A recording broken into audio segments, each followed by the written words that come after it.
ಜಾಮೀನು ಅರ್ಜಿ ವಿಚಾರಣೆ ಇತ್ತು, ಆದ್ರೆ ವಾಪಸ್ ಪಡೆದಿದ್ದಾರೆ ನಿರೀಕ್ಷಣಾ ಜಾಮೀನು ಅರ್ಜಿಯನ್ನ ರೇವಣ್ಣ ಅವರ ಪರ ವಕೀಲರು ವಾಪಸ್ ಪಡೆದಿರೋದು.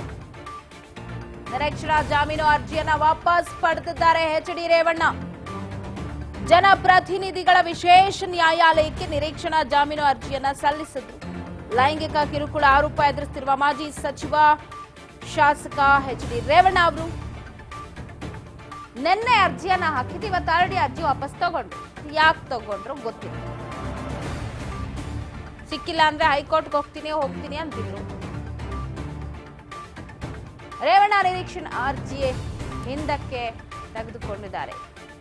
ರೇವಣ್ಣ ವಿರುದ್ಧ ರೇಪ್ ಕೇಸ್ ದಾಖಲಿಸಿಲ್ವಂತೆ ಎಸ್ಐಟಿ. ರೇವಣ್ಣ ಪ್ರಕರಣದಲ್ಲಿ ಸೆಕ್ಷನ್ 376 ಅತ್ಯಾಚಾರ ಆರೋಪ ಇಲ್ಲ, ಅಲ್ಲದೆ ಬೇರೆ ಯಾವುದೂ ಜಾಮೀನು ಸಿಗದ ಸೆಕ್ಷನ್ ಹಾಕಿಲ್ಲ.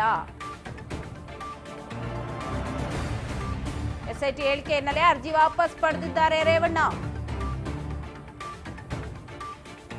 ಕೊಂಚ ಮಟ್ಟಿಗೆ ರಿಲೀಫ್. ಎಚ್.ಡಿ. ರೇವಣ್ಣ ಅವರು ನಿನ್ನೆ ಜನಪ್ರತಿನಿಧಿಗಳ ವಿಶೇಷ ನ್ಯಾಯಾಲಯಕ್ಕೆ ಅರ್ಜಿಯನ್ನ ಸಲ್ಲಿಸಿದ್ರು. ಇವತ್ತು ವಿಚಾರಣೆ ಕೂಡ ನಡೆಯಿತು. ರೇವಣ್ಣ ಪರ ವಾದ ಮಂಡಿಸಿದ್ರು. ವಕೀಲರು ಬಲವಂತದ ಕ್ರಮ ಕೈಗೊಳ್ಳದಂತೆ ಮನವಿ ಮಾಡಿದ್ರು. ಎಸ್ಐಟಿ ಪರವಾಗಿ ವಾದ ಮಂಡಿಸಿದಂತಹ ಜಗದೀಶ್ ಅವರು ರೇವಣ್ಣ ಪ್ರಕರಣದಲ್ಲಿ ಸೆಕ್ಷನ್ 376 ಅಂದ್ರೆ ಅತ್ಯಾಚಾರದ ಆರೋಪ ಇಲ್ಲ, ಅದು ಇದ್ದಿದ್ರೆ ನಾನ್ ಬೇಲೆಬಲ್ ಆಗಿರೋದು. ಸೊ ಹಾಗಾಗಿ ಜಾಮೀನು ಸಿಗದ ಸೆಕ್ಷನ್ ಯಾವುದು ನಾವು ಹಾಕ್ಲಿಲ್ಲ ಅಂತ ತಿಳಿಸಿದ್ರು. ಈ ಹಿನ್ನೆಲೆ ರೇವಣ್ಣ ಪರ ವಕೀಲರು ನಿರೀಕ್ಷಣಾ ಜಾಮೀನು ಅರ್ಜಿಯನ್ನ ವಾಪಸ್ ಪಡೆದ್ರು. ಇನ್ ಕೇಸ್ 376 ಏನಾದ್ರೂ ಆಗಿದ್ದೇ ಆದಲ್ಲಿ ಶತಾಯ ಗತಾಯ ಇಕ್ಕಟ್ಟಿಗೆ ಸಿಲುಕೊಳ್ತಾ ಇದ್ರು ಮಾಜಿ ಸಚಿವರು, ಶಾಸಕರು ರೇವಣ್ಣ. ನಿರೀಕ್ಷಣಾ ಜಾಮೀನು ಅರ್ಜಿಯನ್ನ ಅವರ ವಕೀಲರ ಮುಖೇನ ವಾಪಸ್ ಪಡೆದಿದ್ದಾರೆ. ಲೈಂಗಿಕ ಕಿರುಕುಳ ಆರೋಪ ಹಿನ್ನೆಲೆ